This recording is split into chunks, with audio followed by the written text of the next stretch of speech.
2 सितंबर बुधवार से यह श्राद्ध पक्ष अर्थात श्रद्धा का पर्व अपने पूर्वजों के प्रति, अपने माता पिता गुरु देवता के प्रति जो ये श्रद्धा का जो भाव है, ये 16 दिन का अद्भुत अलौकिक पर्व है।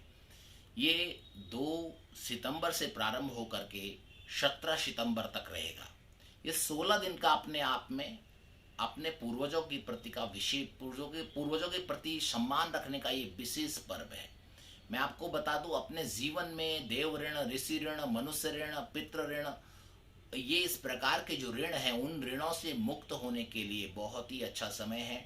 हर व्यक्ति को चाहिए कि वह अपने पूर्वजों के प्रति अपनी संस्कृति के आधार पर, अपने धर्म के, अपने वेद, अपने पुराणों के आधार पर, अपने पितृ कर्मकांड के आधार पर, अपने पद्धति के आधार पर अपने पितरों को तर्पण दे, तृप्त करे। कहा गया है, देवताभ्य पितृभ्य महायोगिभ्य एव च नमः स्वहाय स्वधाय च नित्यमेव नमो नमः। ये मंत्र 3 बार अवश्य बोले।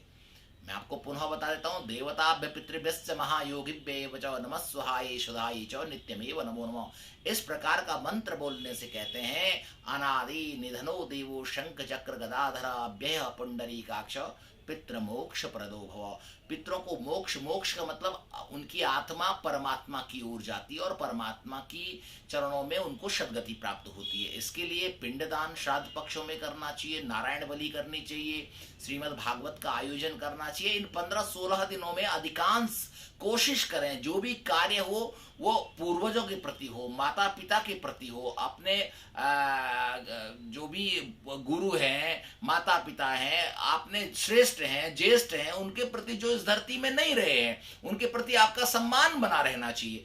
इसलिए अच्छा, जिनका नहीं होता है, जो इस प्रकार का कार्य नहीं करते हैं, कहते हैं उनके वंश वृद्धि में दिक्कत आती है, उनके कुटुंब में वृद्धि नहीं होती है, धन धान्य की कमी होती है, शरीर में दाग होने लगते हैं और एलर्जी का प्रॉब्लम होने लगता है। ये तमाम कष्ट उनके जीवन में आते हैं। इसलिए पूर्वजों के प्रति अपार सम्मान जरूर होना चाहिए। और यही नहीं, कोशिश करें ब्राह्मण को बुला करके ब्रह्म भोज कराना चाहिए। ब्राह्मण को भोजन कराएं इन श्राद्ध पक्षों में, ब्राह्मण को आहार कराएं, उनको आटा, चावल, मसाले, जो भी आपका पितृ, जो आपके पूर्वज जो पसंद करते थे, वो अवश्य ब्राह्मण को दें। कहते हैं ब्राह्मणों के द्वारा ही आपके पूर्वजों तक वो वस्तु पहुंचती है और वो तृप्त होते हैं, वो पुष्ट होते हैं। और भगवान का भजन कराएं, नारायण का भजन। और नारायण के सानिध्य में कहते हैं, जब आप अपने पूर्वजों को तर्पण दें तो देवताभ्य पितृभ्यश्च महायोगी बेवचो, ऐसा करके अपने पूर्वजों का नाम लेकर के और शालिग्राम जी के ऊपर तर्पण दें तो कहते हैं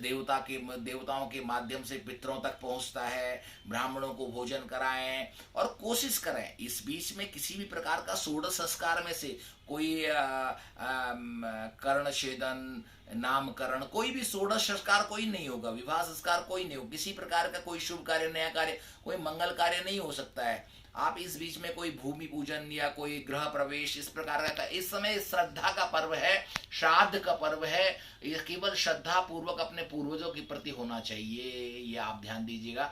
और ऐसा करने पर ही आपके जीवन में सफलता प्राप्त होती है और आप पितृ ऋण, ऋषि ऋण, देव ऋण, मनुष्य ऋण, इस प्रकार से अपने ऋण से भी मुक्त हो सकते हैं, पितृ ऋण से भी मुक्त हो सकते हैं और आपकी हर प्रकार की जो जीवन की समस्या है, उन समस्याओं से भी आप मुक्त हो सकते हैं।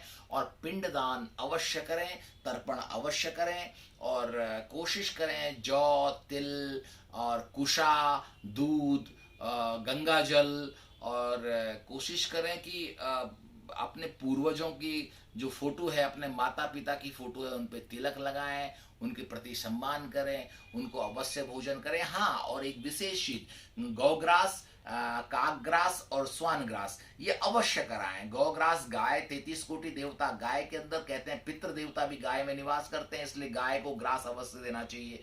कौवे को अवश्य ग्रास देना चाहिए। कहते हैं यमलोक में हमारा कोई पितृ अगर पीड़ित है, कष्ट है, तो केवल यमलोक एक ही है,